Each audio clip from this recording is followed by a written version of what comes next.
Why was she standing like that? Why would a brand new recruit, in front of the entire formation, risk doing something so wrong, so unorthodox, that even the drill sergeant's blood pressure seemed to spike from 50 yards away? Vanessa didn't flinch. She didn't move. She only adjusted her grip on the rifle, waiting. The morning sun cut sharp angles across Fort's rifle range. Dust swirled under the boots of recruits who had barely learned to keep their weapons clean. And there, in the center of them all, stood one woman in a stance that looked, by every manual, every rule, utterly wrong. Sergeant's voice ripped the silence. "What in the hell do you think you're doing? That stance is so wrong you couldn't hit water if you fell out of a boat." The recruits snickered. Some were grateful it wasn't them under fire. Some shook their heads, embarrassed for her. A few exchanged glances as if they'd just witnessed a rookie suicide in front of a firing squad. But Vanessa's eyes stayed calm, focused. What none of them realized, not the recruits, not even, was that someone else was watching. Up in the shadowed observation tower, Staff Sergeant Riley Martinez, a decorated sniper back from deployment, raised her binoculars. She squinted, studied, and then froze. Because what she saw wasn't sloppy at all, it was familiar. And that familiarity made her pulse tighten in her throat. The alarm at Fort always sounded at 500 sharp, and Vanessa had risen to it for the past 8 weeks. She was disciplined, efficient, invisible when she wanted to be. But this morning, something was different. This morning, she wasn't just another face in the platoon. She was about to expose a part of herself she'd been taught never to share. She moved with quiet precision. Bunkmate Jessica Murphy whispered in awe, "How do you do that? It's like you've been doing this your whole life." Vanessa didn't answer, because the truth was she had, just not here, not like this. They formed up, rifles soon issued, the range ahead like a proving ground of egos. Prowl, daring someone to disappoint him. His voice thundered, "You think you know how to shoot? Today you'll find out." Vanessa stayed in the middle row, flanked by, who never stopped bragging about his hunting in Texas, and Sarah, who swore her high school rifle team medals meant something here. Their pride oozed off them. And yet, Vanessa kept quiet. When her rifle touched her hands, she knew it before even reading the serial number. The weight, the balance, the mechanics, all of it familiar, as if her body remembered more than her mind wanted to admit. The armorer noticed. Everyone noticed when she moved with the rifle like it belonged to her. And that was when made his mistake. He dragged her forward. Since thinks she knows what she's doing, she can demonstrate proper position. He was mocking her, using her as an example to scare the rest. And yet, Vanessa simply obeyed, stepping onto lane 15. Her body carried her down into a position no one recognized. Not perpendicular, not regulation, not by the book. She angled her legs, one stretched, one bent. Elbow off-center, grip unconventional, head tilted. To the untrained eye, it was chaos. To her, it was home. Laughter rippled behind her, muttered something about amateur hour.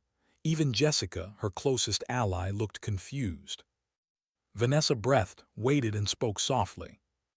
"Drill Sergeant, request permission to demonstrate this position's effectiveness." The range went silent. Permission to prove him wrong. Face reddened until it looked like it might split open, but he granted it, maybe out of arrogance, maybe to humiliate her further. "Fine, you've got 20 rounds, 100 yards. Keep 'em all in the black and maybe I'll believe you're not completely hopeless." The magazine clicked into place. Her body settled, her breathing slowed. And then, crack! The first round snapped through the air, the recoil settling her rifle perfectly back onto target. The spotter called it center mass, 9 ring. Eyes narrowed, murmurs spread. Second shot, third, fourth, each one rhythmically paced, breaking exactly at her natural respiratory pause. The weapon wasn't fighting her, it was part of her. By the 10th round, had gone silent. stopped shaking her head. Even drill sergeants from other companies were drifting over to see what was happening. By the 15th, Scowl had faltered. His bluster had dimmed. His eyes betrayed something he rarely showed, doubt. By the 20th, the silence was so thick it felt like the air itself was waiting. Staff Sergeant Martinez, still in the tower, lowered her binoculars. Her lips pressed tight, her mind racing. She'd seen this before. Once. Years ago, in a classified briefing on techniques that didn't officially exist. Techniques whispered about but never taught outside bloodlines. Viper School. The recruit below her wasn't sloppy. She was carrying something else entirely. A legacy that wasn't supposed to survive Vietnam. And as stood, speechless, the target pulled revealed 20 rounds, 18 in the black, 12 in the X-ring, group size 4 inches at 100 yards. Martinez knew the truth. This wasn't just talent. This was inheritance. Vanessa held her rifle at port arms, face calm, body composed. She gave away nothing. But inside her heart raced, not from nerves, from the weight of what she had just risked. Her grandfather had warned her, never show it, never reveal it, not unless it mattered. But this morning, under the ridicule of a drill sergeant's laughter, she had chosen. And now there was no going back. Who taught her that? The question pulsed through Sergeant's mind as he stared at the target downrange. 20 rounds, all inside the scoring rings. A group than some instructors could manage, and done from a stance that broke every rule he lived by. This wasn't supposed to happen, not from an 8-week recruit, not here. He barked softer this time, "Get up." Vanessa rose, calm as stone, rifle secure, her expression unreadable. She stood at attention as though the laughter moments ago had never existed. In 15 years of breaking recruits down and building them back up, had seen arrogance, ignorance, raw talent, even flashes of brilliance. But this unsettled him. Because it didn't make sense. Before he could continue, movement caught his eye, from the tower. Staff Sergeant Riley Martinez stepped down, her presence like a shadow cutting through the light. Every recruit straightened instinctively. Evan's posture shifted when he saw her. She wasn't just another NCO. She carried something different, the weight of someone who had been there. "Mind if I take a look at that target?" Martinez asked, her voice measured, controlled. Hesitated. He didn't like being interrupted, but this was Martinez. Decorated sniper, 3 deployments, a reputation that traveled faster than she did. "Of course," he said. Martinez walked to the target, studied the grouping for a long moment. The silence stretched heavy. Recruits shifted on their feet, nervous. When she finally returned, her eyes locked on Vanessa. "Who taught you that position?" "My grandfather, Staff Sergeant," Vanessa replied. Martinez's jaw tightened. Did he ever mention where he learned it? Vanessa hesitated. The words felt dangerous on her tongue. Vietnam, he never gave details, just said it kept him alive. That answer hit Martinez like a stone dropping into water. Ripples of recognition spread through her expression. "Viper School," she murmured. Frowned. "Viper what?" Martinez turned to him. "A program that didn't officially exist. Vietnam era. Select soldiers trained in unconventional marksmanship, jungle warfare, counter-sniper operations, techniques classified beyond top secret. They called it Viper School." Blinked. He'd heard whispers, rumors told in bars, old soldiers talking after too much whiskey. He'd never believed them. But the way Martinez said it, the way she looked at Vanessa. It wasn't rumor, it was real. And somehow, standing in front of him, a 20-year-old recruit carried it in her bones. The recruits behind the safety line leaned forward, trying to catch every word. Even, who once couldn't shut up about his deer hunts, stood silent now. Martinez stepped closer to Vanessa, lowering her voice. "What else did he teach you?" The memories rose unbidden.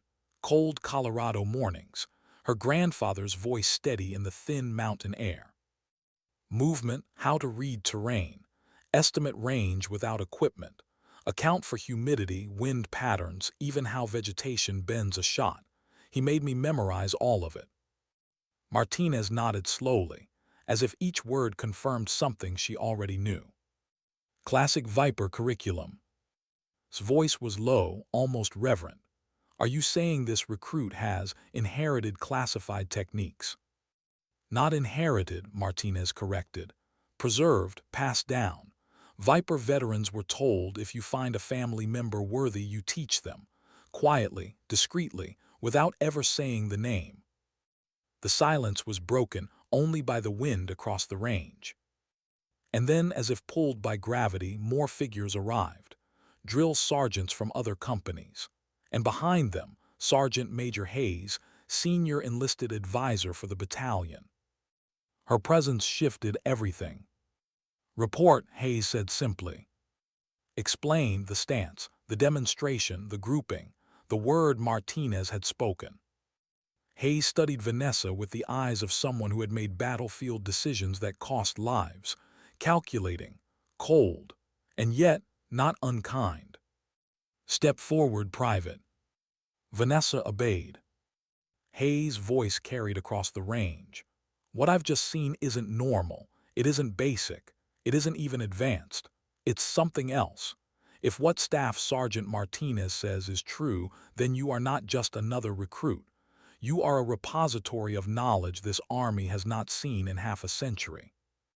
The recruits behind the lines shifted, realizing they were witnesses to something far beyond the scope of training.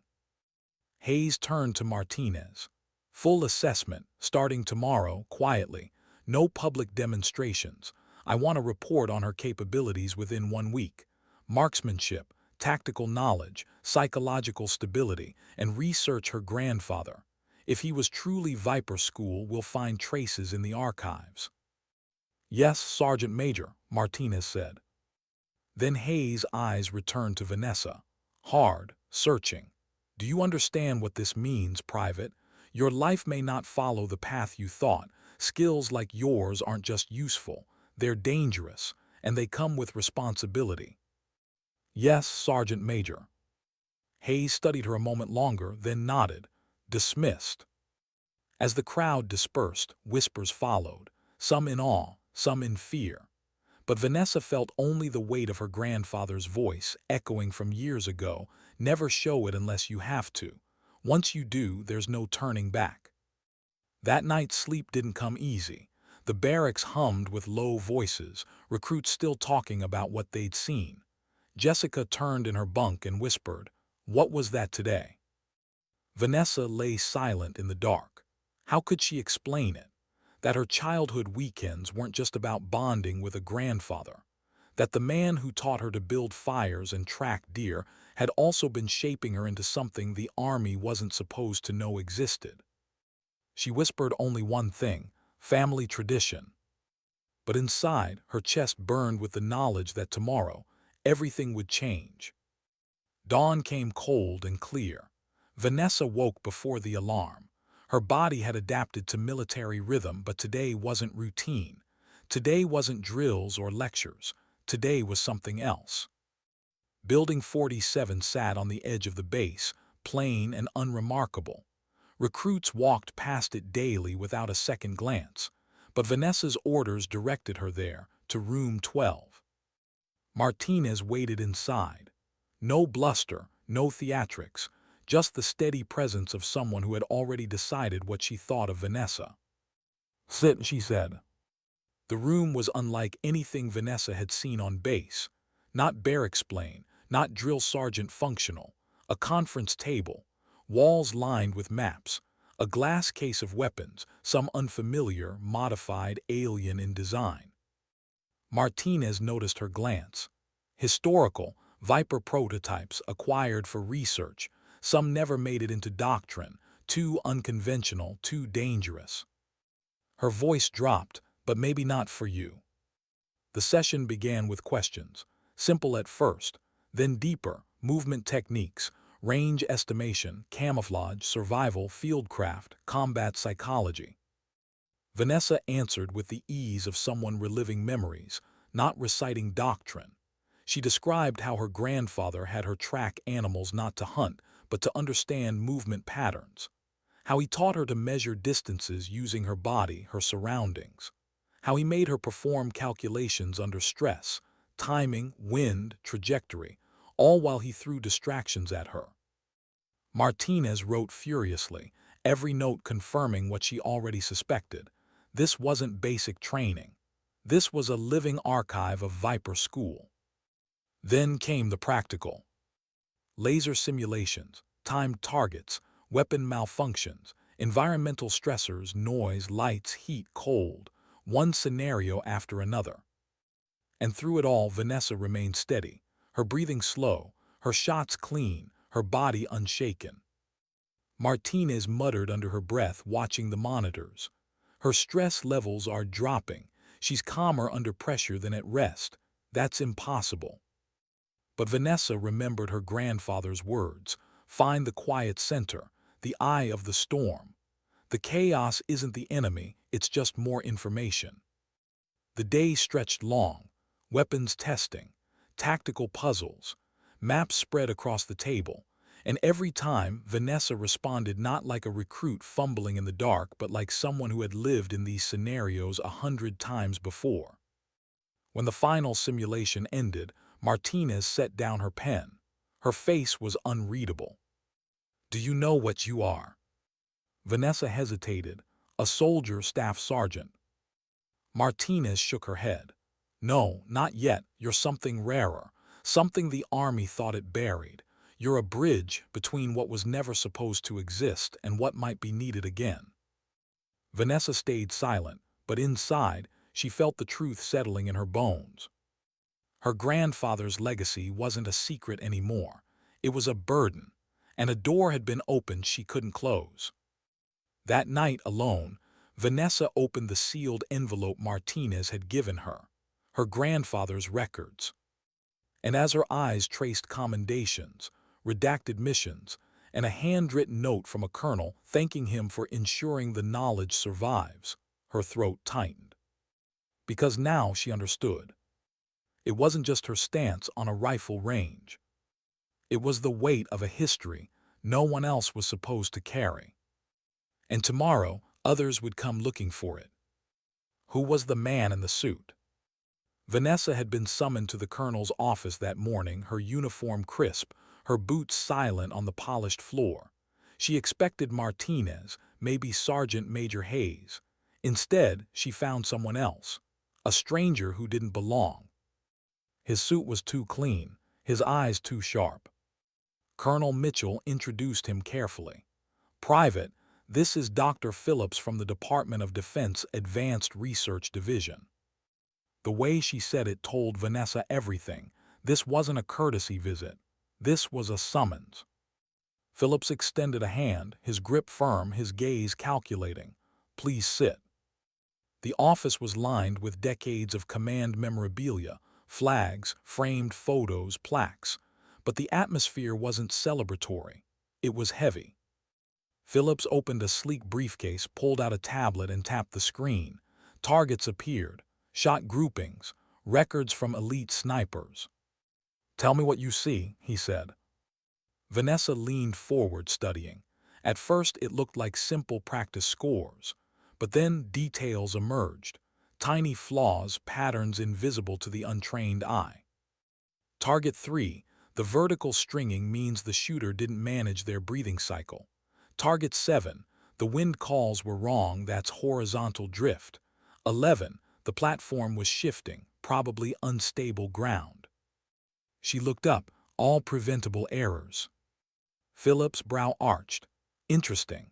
Those groups belonged to soldiers with years of advanced sniper training. You spotted flaws their instructors didn't. He swiped again, this time revealing a map. An urban environment, dense with buildings, alleyways, rooftops. Hypothetical, he said. 3 targets, all high value. Enemy hunting you as soon as the first shot is fired. You have one chance. What's your plan? The recruits in her class were still learning how to zero a rifle. Vanessa was being asked how to conduct an assassination mission. She studied the map, tracing routes in her mind. Position Alpha here, first shot, immediate displacement. Position Beta within 90 seconds, second target. Final shift to Charlie, third target. Extraction here. Routes avoid search grids and skylines. Multiple fallback options. When she finished, silence hung in the room. Colonel Mitchell glanced at Phillips, her jaw tight. "That's graduate-level planning," Phillips said finally. "Most of our special operators require weeks of instruction to develop this thinking." Vanessa shifted in her chair, uncomfortable. "My grandfather used to draw scenarios like this on paper. He'd make me work through them, explain why some choices were better." Phillips leaned back. His voice softened, but it carried weight. "Did he ever tell you why?" She hesitated, remembering a summer evening on the ranch, her grandfather's words beneath the crackle of a fire. "The world is changing. One day, the skills I give you may be the difference between protecting others or watching them fall." He said the world was dangerous, and people like us might be needed. Phillips closed the tablet. Then he was right. Mitchell's gaze sharpened.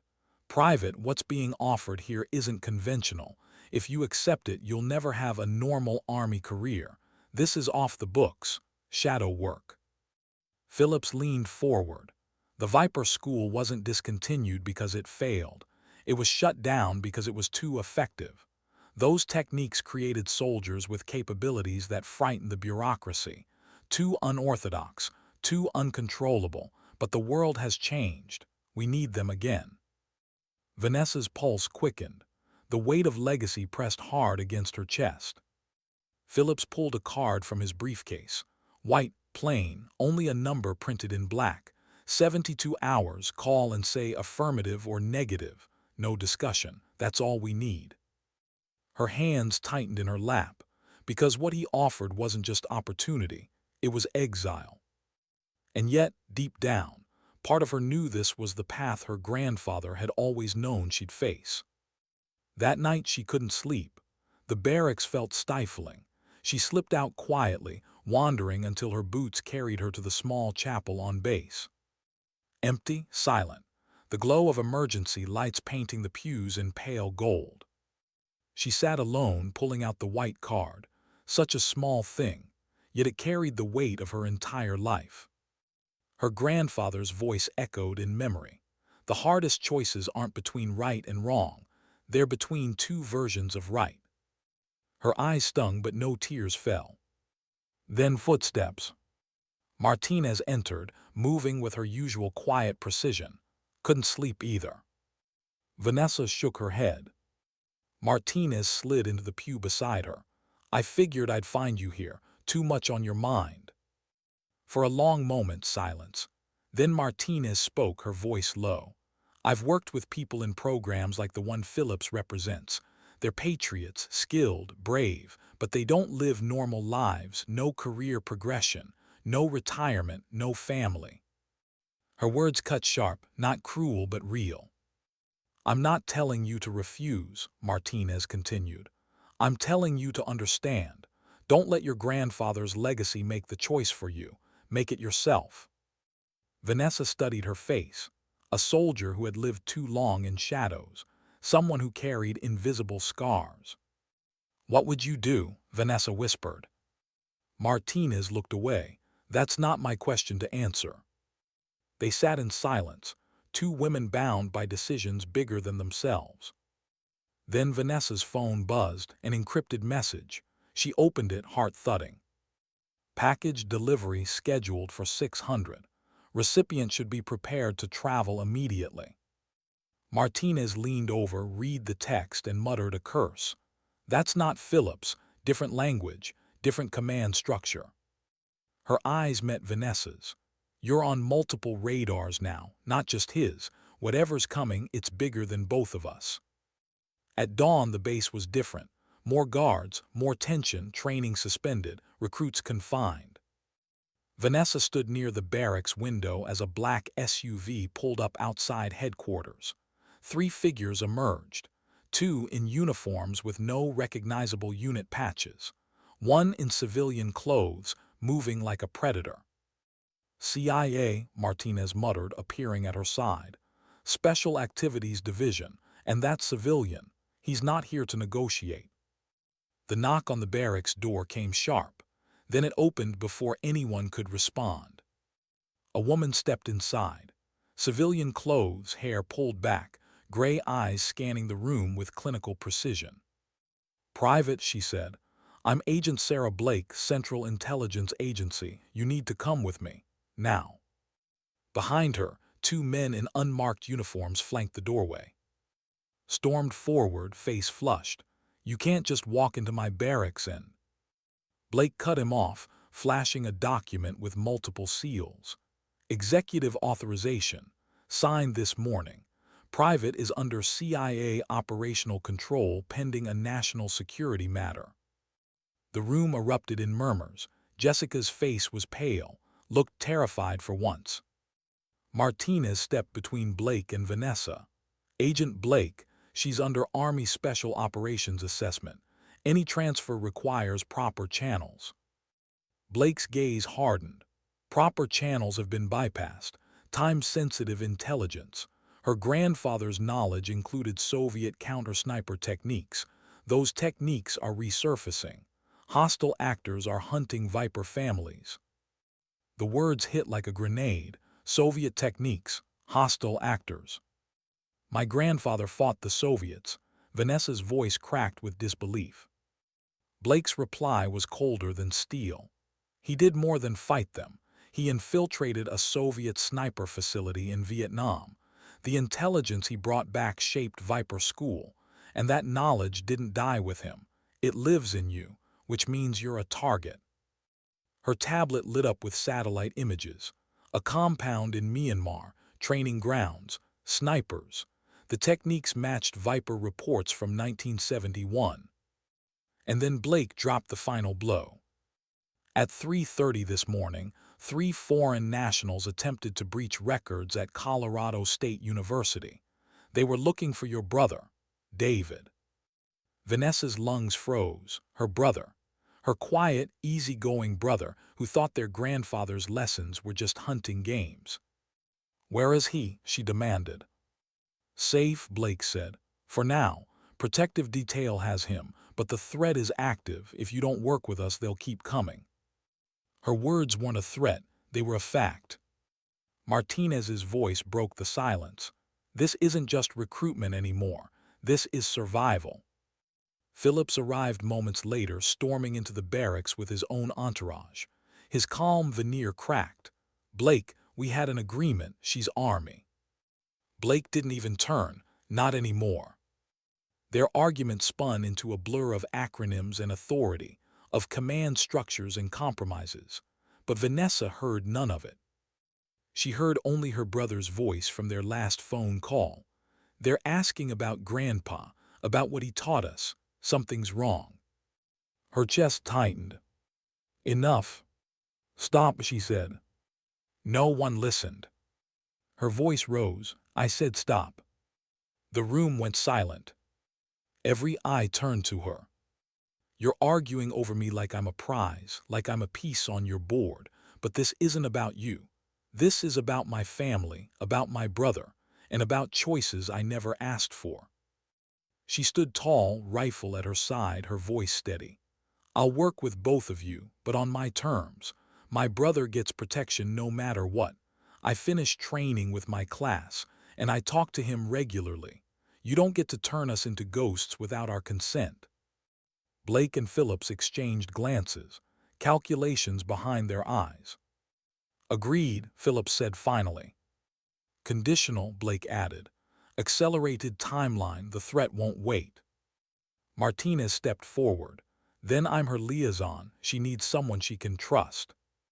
The decision crystallized, the path set. Vanessa felt the weight settle on her shoulders, heavy and final. Her grandfather's legacy wasn't just memory anymore. It was mission. And she wasn't just a recruit. She was a weapon. What did it mean to live two lives at once?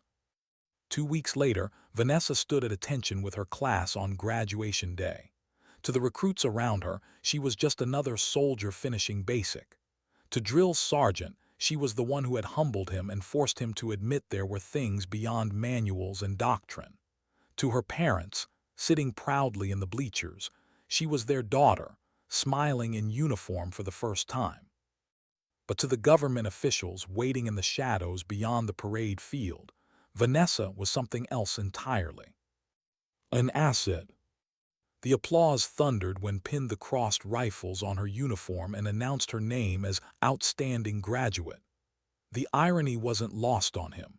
He'd mocked her, ridiculed her stance, and now she had outshot every standard, every peer. But the moment passed quickly. Families hugged, recruits cheered, photos were taken. And then, while others lingered, Vanessa was ushered away, quietly into a waiting vehicle. Her real graduation began the next day. The new facility didn't appear on any maps. It wasn't on fort or any base she knew.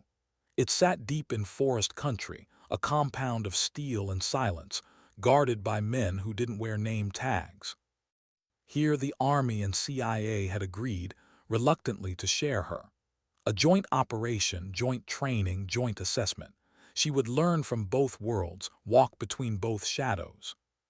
Staff Sergeant Martinez was there, assigned as her constant. Agent Blake, too, her gray eyes always watching, evaluating. And Phillips, ever calm, ever calculating, hovered in the background, nodding everything as though she were both soldier and experiment. The training schedule was brutal. More than basic discipline, more than weapons. This was layered. Psychological, physical, tactical. Each day designed not just to test her but to bend her into something new. The Army pushed her endurance, forced marches, night navigation, small unit tactics. They wanted her integrated, still a soldier. The CIA pushed her autonomy, solo infiltration, surveillance. They wanted her detached, self-sufficient, able to disappear. Two visions, two chains pulling at the same person. And Vanessa was caught between them. One morning, Martinez placed a map on the table. Not a training ground this time. Myanmar, a compound ringed by jungle, guard towers, barracks. "This is where your grandfather once went," Martinez said softly. "Back in 1971, the Soviets ran training camps for foreign operatives. He infiltrated one, brought back their sniper doctrine. That knowledge shaped Viper School." Vanessa stared at the map. Half a century later, it was happening again. A mirror. Blake spoke, her voice clipped. "Our intel says the facility's active, training new operatives with techniques identical to your grandfather's reports. We need to know how and why." Phillips added, "That's where you come in. You're not just an operator, you're the key to deciphering what they're teaching. You understand both sides of the doctrine because you've lived it." Vanessa felt the weight sink in. Her grandfather had broken into a place like this. Now she was expected to do the same. But unlike him, she had never seen combat. Her doubt must have flickered because Martinez leaned closer. Her voice lowered, steady, almost protective. "No one expects you to be him. You're not William, you're Vanessa, and you're ready in ways you don't realize yet." Vanessa nodded, but inside her chest, fear and pride twisted together. The training intensified. CIA instructors tested her with urban surveillance, tailing targets through crowded streets, losing herself in the noise of a city. She struggled at first, too stiff, too noticeable, but learned quickly, adapted. Army instructors pushed her through live-fire stress tests, moving under simulated artillery, low crawling until her elbows bled, firing while exhaustion blurred her vision. She stayed steady. Then came the scenarios that merged both worlds. One night they dropped her blindfolded in unfamiliar terrain. No compass, no gear, just a rifle and a vague objective. Reached the extraction point by dawn while evading pursuers. She walked for hours in silence, using moonlight to guide, memorizing. Every twig snap felt like a gun cocking. Every shadow felt alive. Her grandfather's lessons whispered back, read the ground, read the air, let the environment tell you the story. By dawn, she emerged at the extraction point, dirty, exhausted, but unbroken. The evaluators recorded every detail. Philip's voice was clinical when he said, response time, exceptional, adaptation, instinctive, stress indicators within threshold. Blake only said, good, but real enemies don't care about thresholds. It wasn't all training. Nights were the hardest. Alone in her bunk, Vanessa replayed her brother's voice in her mind, his fear when he called, the CIA's warning that foreign agents had come for him. She wrote letters she never sent, notes she burned after reading twice. Her only constant was the ritual her grandfather had taught her, quiet breaths, centering the storm. But sometimes even that wasn't enough. One night she broke, tears silent, body shaking under the thin blanket. The burden felt too heavy, too inherited. She hadn't asked for this. Martinez found her the next morning, eyes red, shoulders stiff with shame. She said nothing at first, just handed Vanessa a cup of coffee, sat beside her in the mess hall. Finally, Martinez spoke. You don't have to be unbreakable. Strength isn't never falling, it's standing back up. Vanessa swallowed hard. I don't know if I'm ready for what they're asking me to be. Martinez's reply was quiet but firm. No one is ready, not at first. You grow into it, you already are. It wasn't comfort exactly, but it was truth, and it kept her moving. Weeks blurred, each day another test, another push into shadows she hadn't known existed. Then came the briefing that ended the waiting. Blake stood before the small team, map of Myanmar lit on the wall. The facility is live. Foreign operatives in training. Same techniques as the old Soviet Viper crossover. Intel says they're preparing deployments against American assets, including families of legacy operators. Her eyes landed on Vanessa. Your brother was just the beginning. The room went still. Phillips broke the silence.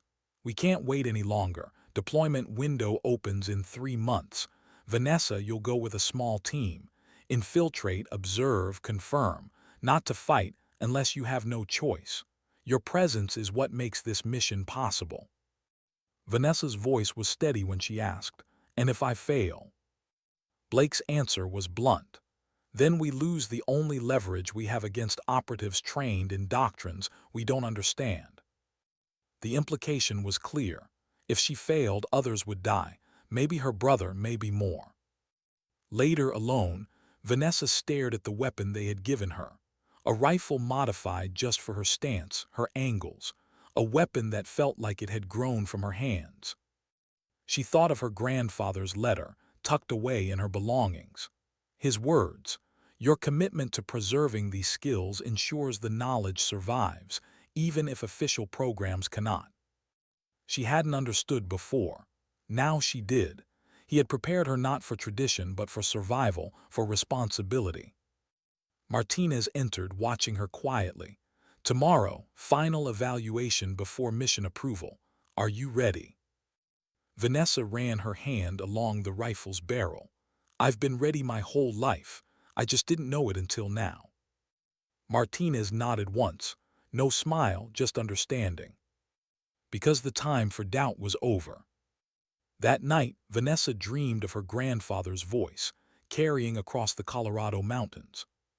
Some stories can't be told, they can only be lived. And as she woke in the darkness of the secret compound, she realized the story she was living was bigger than herself.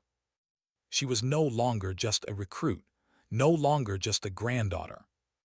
She was the bridge between two eras, her grandfather's forgotten war, and a conflict rising again in shadows.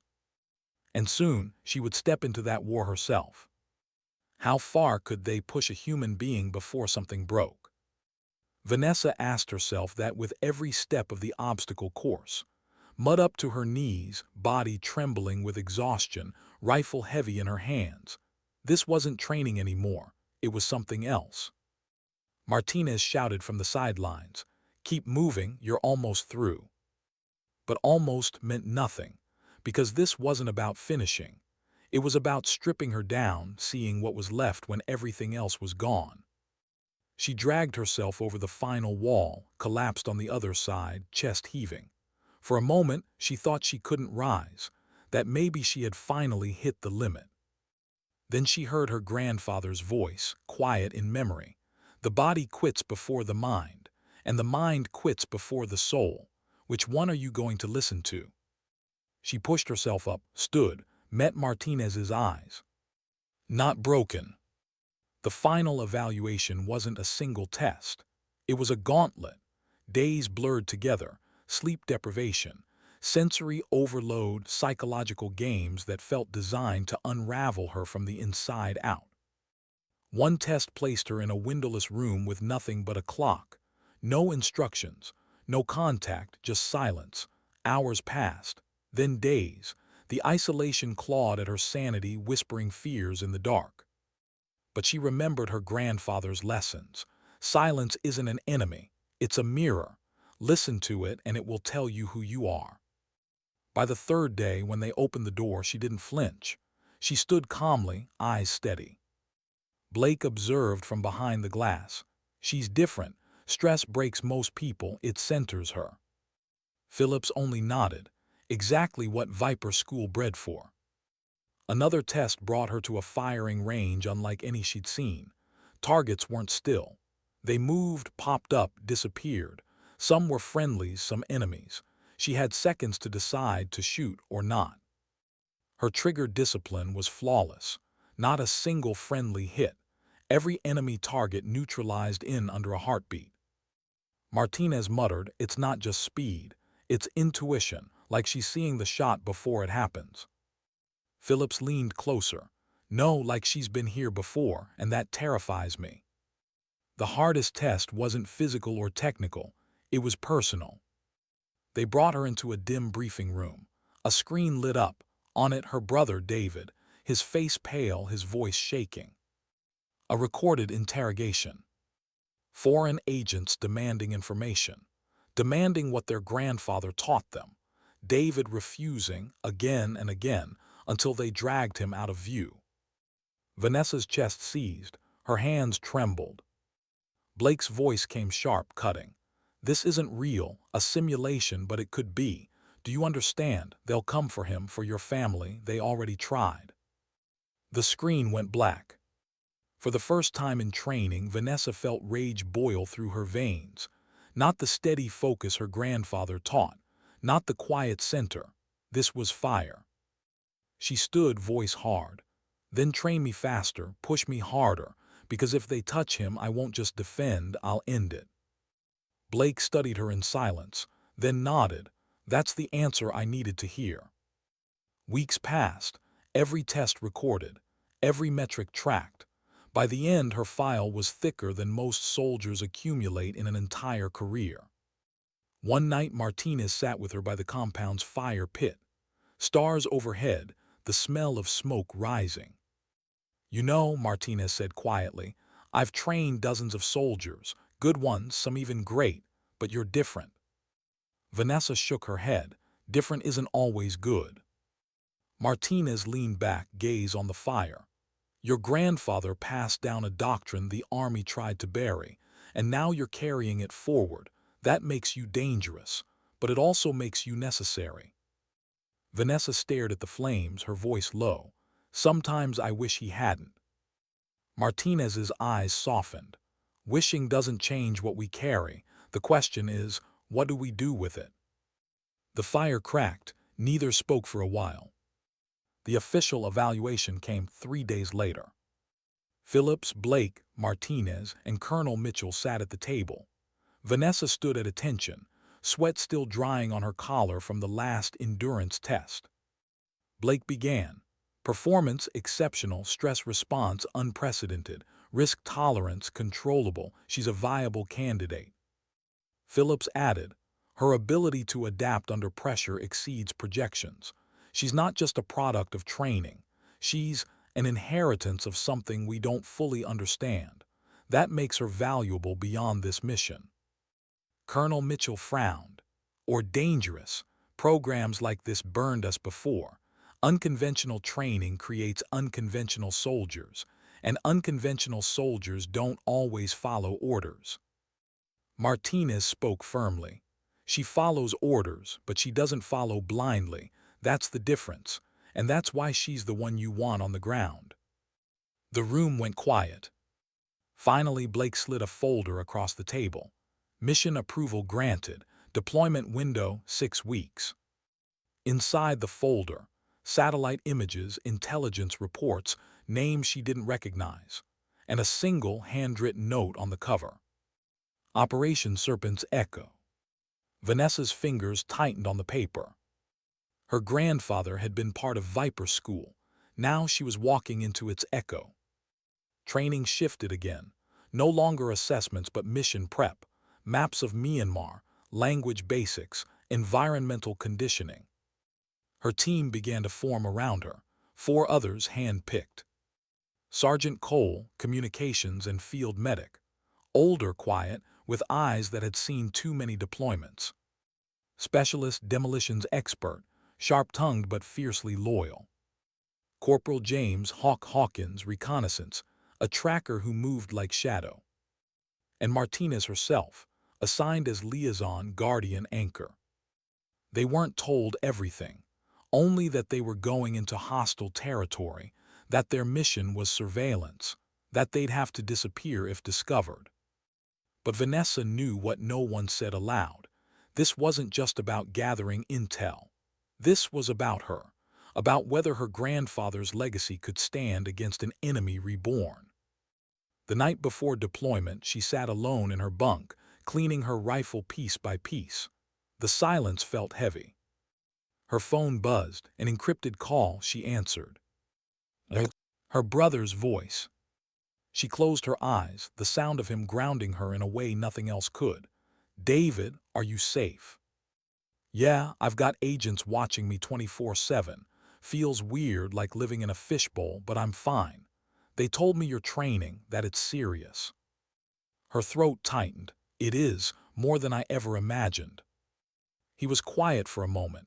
Then softly, Grandpa always said you were the one, that you'd carry it. I didn't believe him. I thought he was just being dramatic, but I think he knew. Tears pricked her eyes. I don't want to carry it alone. You're not. His voice was steady now. Whatever happens, I'm with you, even if I'm not there. The line went quiet.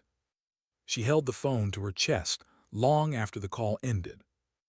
Because tomorrow, she would step into shadows her grandfather once walked.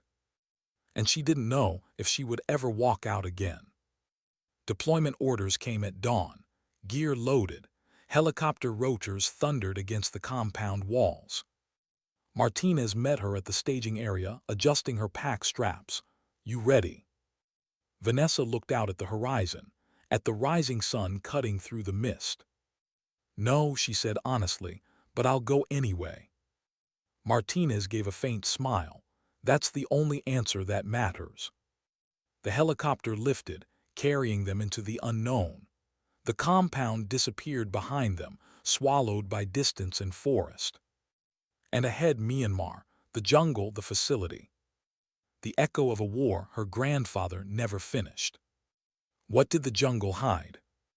The helicopter had dropped them miles from the target zone, the blades fatting into distance until only silence remained.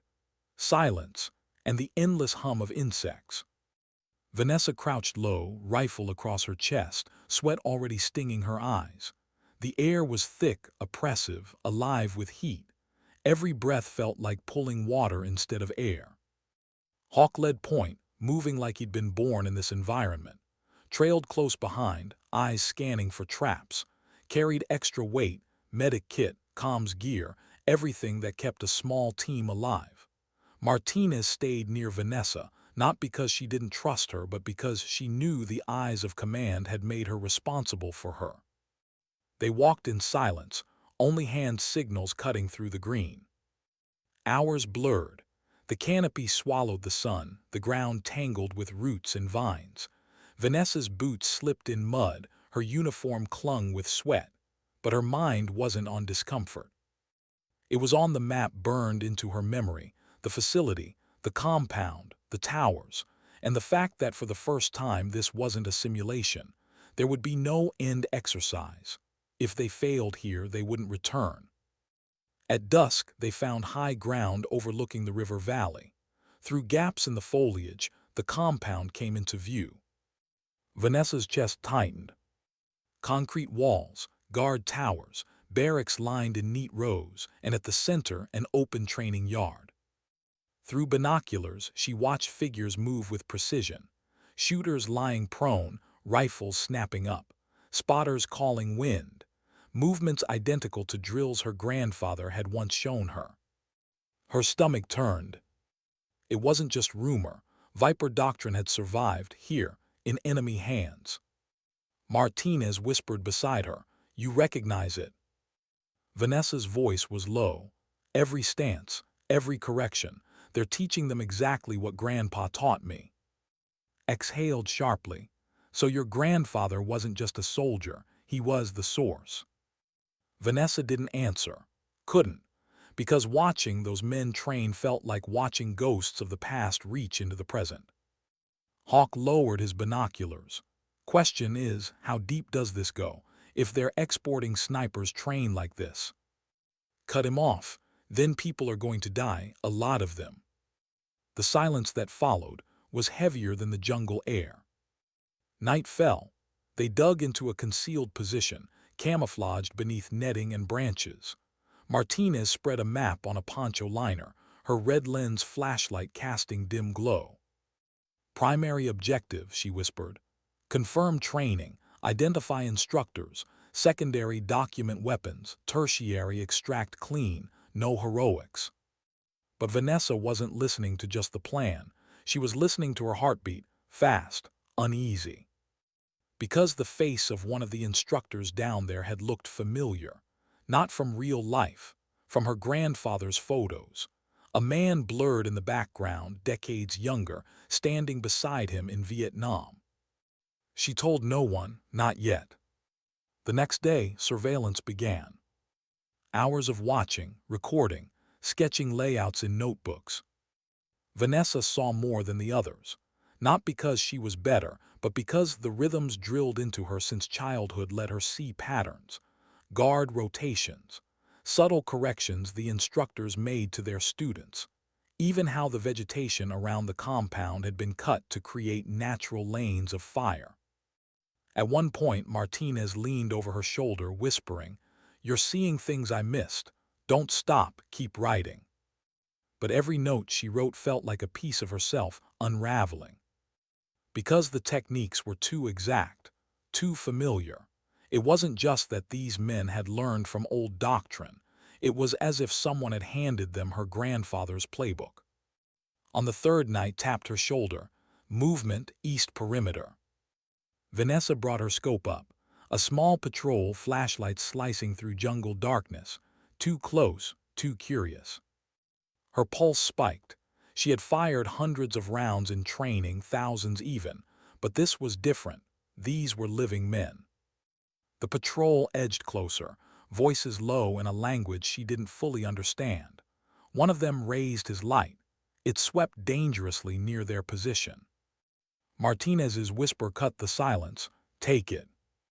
The world narrowed. Her scope filled with the image of a man's face, unaware, searching. Her finger hovered on the trigger. Her chest ached.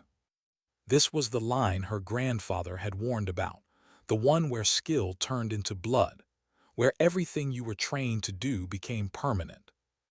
She hesitated. The patrol stopped. One soldier looked directly toward them, brow furrowed. Vanessa exhaled slow, found the quiet center. Her finger squeezed. The man dropped before he could raise an alarm. The rest of the patrol scattered, shouting, firing blindly into the trees, detonated a small diversion charge, drawing them away.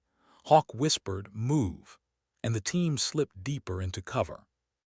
Heart pounding, Vanessa kept moving, kept her rifle tight. Her first kill. No celebration, no triumph, only silence that felt heavier than the jungle. When they finally halted, checked everyone. No injuries, grinned faintly. Well, we're not invisible anymore. No one laughed.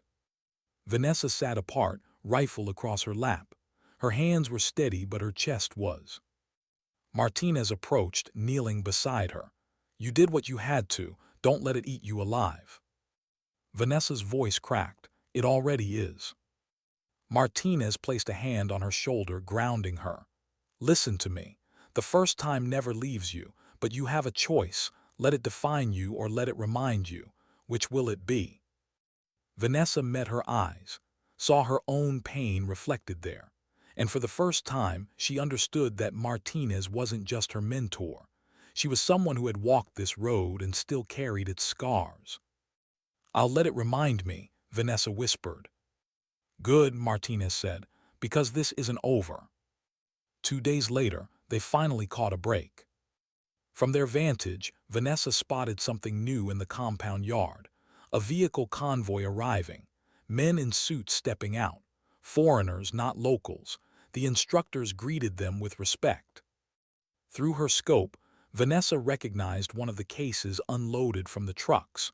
A rifle case. The exact design her grandfather had once shown her drawings of. A prototype never meant to leave U.S. hands. She whispered, they've got Viper rifles, Grandpa's rifles. Martinez stiffened. You're sure? Positive. The implications sank like stone. This wasn't just stolen doctrine. It was stolen technology. And whoever was behind it wasn't just preserving the past. They were weaponizing it for the present. Hist, we need to call this in, now. Set up comms, whispering into encrypted channels. But static cut through, jamming. The compound was blocking signals. We'll need to move closer, muttered, inside their perimeter. Martinez looked at Vanessa. You up for it? Vanessa's throat tightened. The girl who had once stood on a range, mocked for her stance, was now being asked to infiltrate an enemy compound carrying her grandfather's stolen legacy. She nodded. I'm ready. That night the jungle felt alive with danger, every sound sharper, every shadow heavier. The team crept low, slipping through gaps in the perimeter.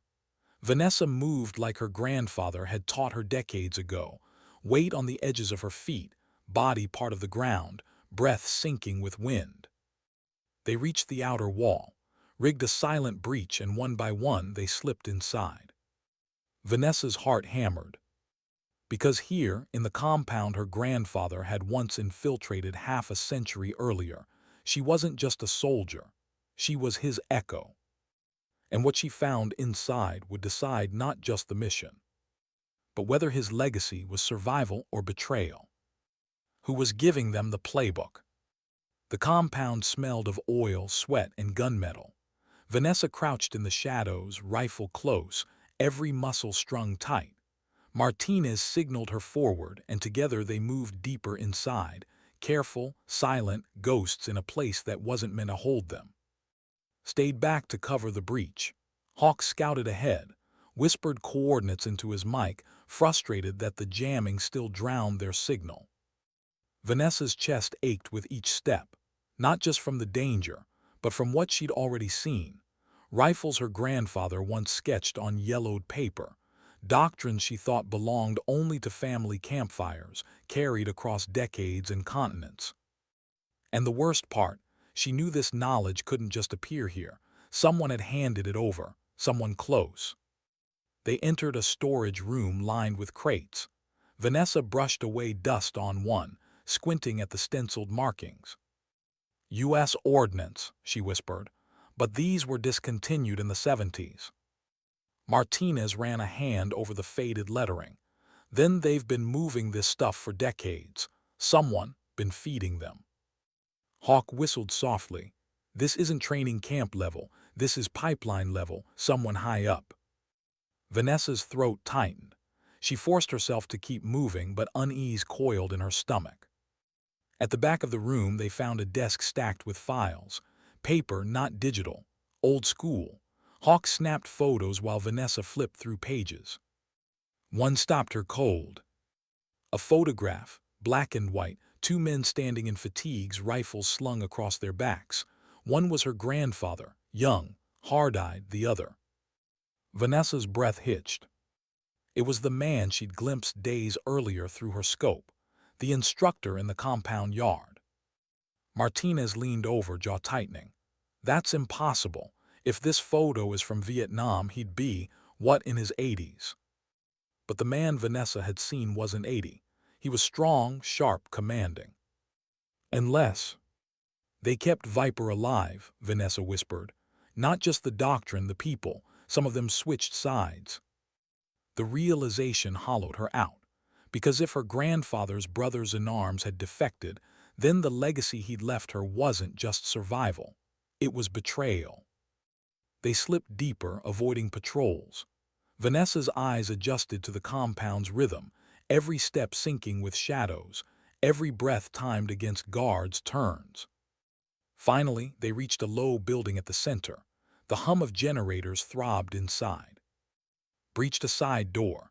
The smell of mildew and steel rolled out. Inside, maps pinned to walls, marked with red strings and photographs. Targets across Southeast Asia. Some circled, some crossed out. And in the center, a wall dedicated to Viper School.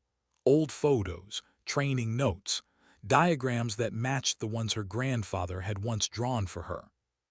Her hand trembled as she reached out, touching one page. His handwriting, preserved. Cursed under his breath. They've been collecting this for decades, a whole archive. Vanessa's chest constricted. It wasn't just stolen doctrine. It was personal. Pieces of her family, pieces of her childhood, torn out and weaponized. She swallowed hard. We need evidence, photos, everything. But before they could move, Hawk hissed, "Contact." Boots outside, voices, flashlights sweeping. They froze, the door handle rattled. Martinez gestured sharp, "Hide." They melted into shadows, breath silent, rifles ready. The door creaked open. Two guards entered, speaking low. One lit a cigarette, the glow flickering against the wall of stolen history. Vanessa's pulse thundered. The smell of smoke, the scrape of boots, it all pressed down, suffocating. Martinez squeezed her arm. "Wait." Seconds stretched like hours. Then finally the men left, the door clicking shut behind them. Vanessa exhaled, knees weak. Martinez's whisper was steady. "Now you know why you're here. They don't just have the tools, they have the story. And stories are more dangerous than rifles." At dawn, they pulled back into the jungle, packs heavier with stolen photos and intel. But Vanessa couldn't shake the image of that wall. Her grandfather's handwriting, preserved by enemies. That night, as they camped miles away, she sat apart, staring at her rifle, her thoughts a storm. Martinez approached quietly. "Talk to me." Vanessa shook her head. "He told me Viper was about survival, about keeping us alive. But what if it was? What if it was always about control? And what if some of them wanted power more than loyalty?" Martinez studied her. "And what if he knew that? What if that's why he passed it to you, so it wouldn't die with men who betrayed it?" The words struck deep. Maybe her grandfather hadn't left her a gift. Maybe he'd left her a burden, knowing only she could carry it. Her chest ached. "I don't know if I'm strong enough." Martinez's eyes softened. "That's how I know you are. The ones who question themselves fight harder to do it right. It's the ones who never doubt who turn dangerous." Vanessa looked away, tears hot against her face. Because she wanted to believe that, but doubt still gnawed like rot inside her. The mission wasn't over. They had evidence, but not confirmation of leadership. 2 nights later, Hawk spotted movement, convoy headlights slicing through the jungle toward the compound. From the ridge, Vanessa lifted her scope. Black SUVs, heavily armed guards, and stepping out. Her breath caught. The same man from the photo, the same man from her grandfather's past. Close now, real. His hair gray but his body strong, his presence commanding. Martinez whispered, "Who the hell is he?" Vanessa's voice trembled. His name was Daniel, Grandpa's spotter in Vietnam. I saw his name in letters. They called him Viper 2. The team went silent. Because if was alive and leading this, then Viper hadn't died. It had split, and half of it had turned. Vanessa lowered her rifle, heart pounding. She could end it. One shot, right now. But her grandfather's voice echoed in memory. The first target isn't always the right one. Sometimes the shot you don't take saves more lives than the one you do. She forced herself to breathe, to wait. Martinez's whisper was steady. Not yet, we need him alive. Proof, names. Vanessa's trigger finger trembled, but she pulled back, lowering the scope. For now. Back at their hide, the team debated. Wanted exfiltration, intel secured, mission accomplished. Argued they had to stay, was proof too important to leave behind. Martinez looked at Vanessa. What do you think? Her voice shook, but her answer was firm. We stay, we watch, we learn everything we can, because if's alive, then my grandfather's story isn't finished, and neither is mine. Martinez nodded once, then we stay. That night Vanessa lay awake, the jungle alive with sound. She stared at the stars through the canopy, her brother's face flickering in her mind, her grandfather's words echoing in memory. She was standing at the edge of something vast, not just a mission, not just a war, a legacy of loyalty and betrayal that stretched back before she was born. And in the silence, a truth settled into her bones. She wasn't here to honor her grandfather. She wasn't here to escape his shadow. She was here to finish what he started. What would she say to him if she had the chance? That question circled Vanessa's mind as the jungle clung heavy with heat. She lay prone in the undergrowth, scope trained on the compound below. Daniel moved across the yard, barking orders with the ease of a man who had commanded for decades. He wasn't a ghost. He was flesh, real, and worse, he was alive because he had chosen to betray. Her grandfather's spotter, his partner, his brother in arms. Now his enemy. The betrayal burned like acid. Martinez whispered from beside her, we can't take him yet. Orders are observation only. Vanessa's voice was tight. Orders don't change what he is. Martinez's gaze stayed locked on the target. No, but orders decide what happens next. Vanessa's hands trembled on her rifle. She forced her breathing steady. She wasn't here for vengeance. Not yet. But the question still echoed. What would she say to him if he knew who she was? 3 nights later, the chance came. The team had tracked movements, learning his patterns. He spent hours in a command hut at the heart of the compound, reviewing documents, speaking with instructors, always guarded, always alert. But tonight a gap, guards rotated late, a window left open. Whispered, this is it. We slip in, get ears on him, maybe even a face-to-face if we're careful. Martinez hesitated, then nodded. Vanessa, you're with me. The rest hold perimeter. Vanessa's pulse thundered. This was it, the moment her family's story twisted back on itself. They slipped through shadows, steps timed with guards' movements. Martinez breached the window silently, and they slid inside. The room smelled of old paper and damp wood. A lantern flickered on a desk cluttered with maps. And then his voice. Close the door. They froze. Stepped from the corner, rifle slung casually, gray hair catching the light. His eyes fixed on Vanessa, sharp and knowing. I was wondering when you'd come. Her stomach dropped. Martinez lifted her rifle. Don't move. Smiled faintly. Relax, if I wanted you dead, you'd be dead already. His gaze never left Vanessa. You have his eyes, William. I'd recognize them anywhere. The words cut like a blade. You knew him, Vanessa whispered. I was his spotter, said, his partner, his brother. His smile faded, until he betrayed me. Martinez's jaw tightened. You're the one who defected. His eyes flashed. Is that what he told you, That I abandoned the cause. No, he abandoned me. He abandoned the truth. Vanessa's throat tightened. What truth? Stepped closer, voice low, magnetic. That viper wasn't about survival. It was about superiority. We weren't training soldiers, we were creating weapons, the perfect hunters, and your grandfather, he couldn't accept it. He thought he could keep it small, pure. He was wrong. The world doesn't need purity, it needs dominance. Vanessa's hands clenched on her rifle. Her grandfather's voice whispered in memory, never confuse skill with power. One protects, the other destroys.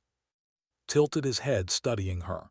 But you carry it perfectly, his legacy, my training. You are the future Viper was meant for, not him, not his weakness. Martinez's voice was sharp. She's not yours to claim. But ignored her.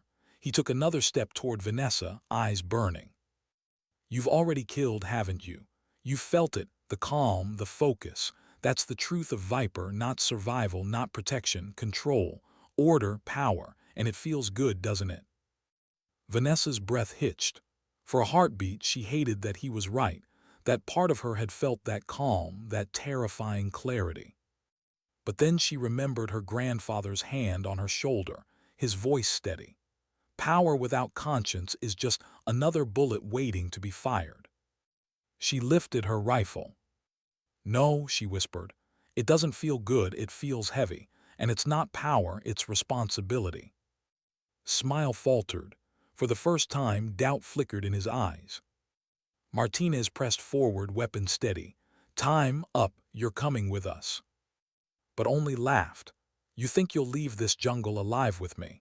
No, I'll leave when I choose, and maybe she'll come with me. He looked at Vanessa one last time.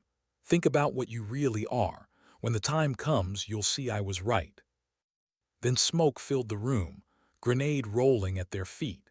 Martinez shoved Vanessa out the window as the blast erupted behind them. They hit the ground hard, coughing, eyes burning. By the time they looked back, was gone. The exfiltration was chaos. Alarms blared. Guards poured into the jungle. The team split, regrouped hours later at a secondary site. No one spoke for a long time. Finally, Hawk muttered, "So, it's alive, leading them, and now he knows who she is." Martinez's eyes met Vanessa's. That changes everything. Blake's voice crackled over comms, faint through static. Package secure. Did you get confirmation? Martinez answered, yes, it's alive. He made contact. He knows lineage. The silence on the other end was long. Then Blake spoke. Exfiltrate. Now. Higher command will decide what to do with this information. Vanessa's chest twisted. She wanted to scream that this wasn't just information. This was her family, her blood, her burden. But all she could do was move. Days later, back in the States, debriefs blurred into each other. CIA analysts pressed for details. Army brass demanded reports. Words like containment and long-term asset floated through rooms. No one asked her how she felt. Except Martinez. One night, after hours of interrogation, Martinez found her alone, sitting in the dark of the barracks. Vanessa's voice was raw. He said Grandpa betrayed him. That Viper wasn't about survival, it was about power. What if that's true? Martinez sat beside her. Then your grandfather made the harder choice. He walked away from power. That's not betrayal, that's integrity. Vanessa swallowed hard. But what if's right about me? About what I carry? Martinez turned to her, eyes steady. What you carry isn't what matters. What you choose, that's what defines you. The words settled deep, quiet but unshakable. For the first time, Vanessa felt the burden light, not gone but shared. Weeks later, standing at her brother's porch in Colorado, Vanessa hugged him tight. David's arms wrapped around her like he would never let go. You're safe now, she whispered. He pulled back, looking at her. No, we're safe because you didn't walk away. She smiled faintly, though her eyes were heavy with everything she couldn't say. Because she knew the truth was still out there, the war wasn't finished. But tonight she was home. As she lay awake that night, the mountains stretching silent under the stars, her grandfather's words came back one last time. Sometimes dignity doesn't speak, it simply acts. And Vanessa understood. Her stance mocked on the rifle range wasn't weakness. It wasn't arrogance. It was memory, legacy, responsibility. She wasn't just her grandfather's granddaughter. She was her own soldier. And when the time came, she would act.